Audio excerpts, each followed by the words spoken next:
Asalaamu calaykum waraxmatullaahi tacaala wabarakaatu. dhammaan waa idin wada salaamay. maanta shaqeena wuxuu ku saabsan yahay sida aan u samayn lahayn text reflection anagoo adeegsanayno Photoshop. marka aan ku tusiyo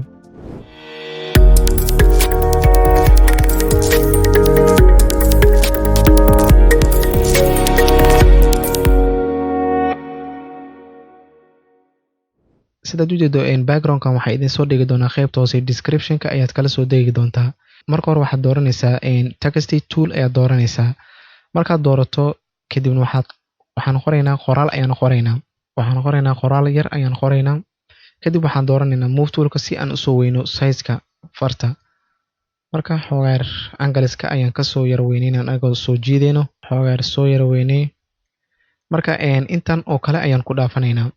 marka ugu horeyso waxaan sameynaynaa textigan ayaan copy ka qaadanaynaa. si aan ugu qaadnana waxaad samayn kartaa haddaad rabto Ctrl J waad dhihi kartaa. anaga marka hadda waxaan sameynaynaa anagoo altiga hayno ayaan soo jiidaynaa qoraalkan kale. adigoo altiga hayso soo jiid qoraalkan. kadib sidaad u jeedo waxaa inoola sameeyey text copy ayaa inoola sameeyey. kadib waxaan sameynaynaa textigan ayaan rotation ku sameynaynaa. si aan ugu sameynana angaladan mid ka mid ah ayaad click ku siinaysaa. markaad click aad siiso kadibna waxaad leedahay right click kadib waxaad ka sii xolinaysaa flip. sidaad u jeedo textiga rotation ayaa inoola sameeyey.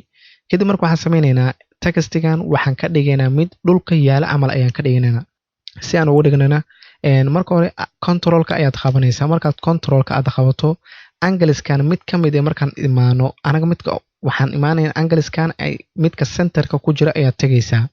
markaad tagto waxaad u soo jiidaysaa qaybta hoose ayaad u soo jiidaysaa adigoo controlka haya.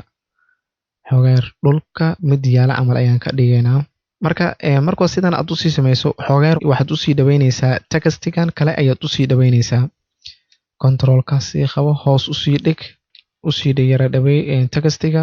kadib waxaan galaynaa blend mode-ka ayaan galaynaa. blend mode-kana meeshan ayaa la yiraahdaa.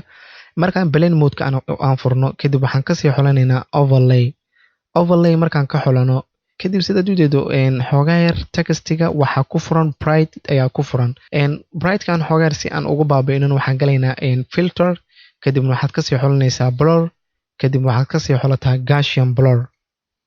Gaussian blur markaad ka sii xolato waxaa ku soo baxaya saddexdan qodob ayaa ku soo baxaya. waxaad ka sii xolanaysaa convert to smart object. radiuska 18kan aad iyo aad ayuu ugu fiican yahay. kadib waxaad leedahay okay. sidaad u jeedo xogaar brightkii zaa'idka ahay xogaar waa ka yareysay. kadib waxaad sii tagaysaa opacity-gana waa boqolka ah waa sii yara khafiifinaysaa. waxaad geynaysaa 70 meelahaas camal ayaad geynaysaa. xogaar qoraalkan u sii yara dhaweey. markaan zoom out aan soo dhano sidaad u jeedo textiga waxaad u samaysay reflection ayaad u samaysay. waa intaasun ka faa'iidaysi wanaagsan. fadlan haddaad nagu cusub tahay nagu soo biir lana wadaag asxaabtaada muuqaalkan si ay ugu faa'iidaystaan. haddaad videogan ka faa'iidi laagdeh waad ku mahadsan tahay daawashada videogan. waxaa idin leeyahay sidaas iyo nabadgelyo. wassalaamu calaykum waraxmatullaahi tacaala wabarakaatu.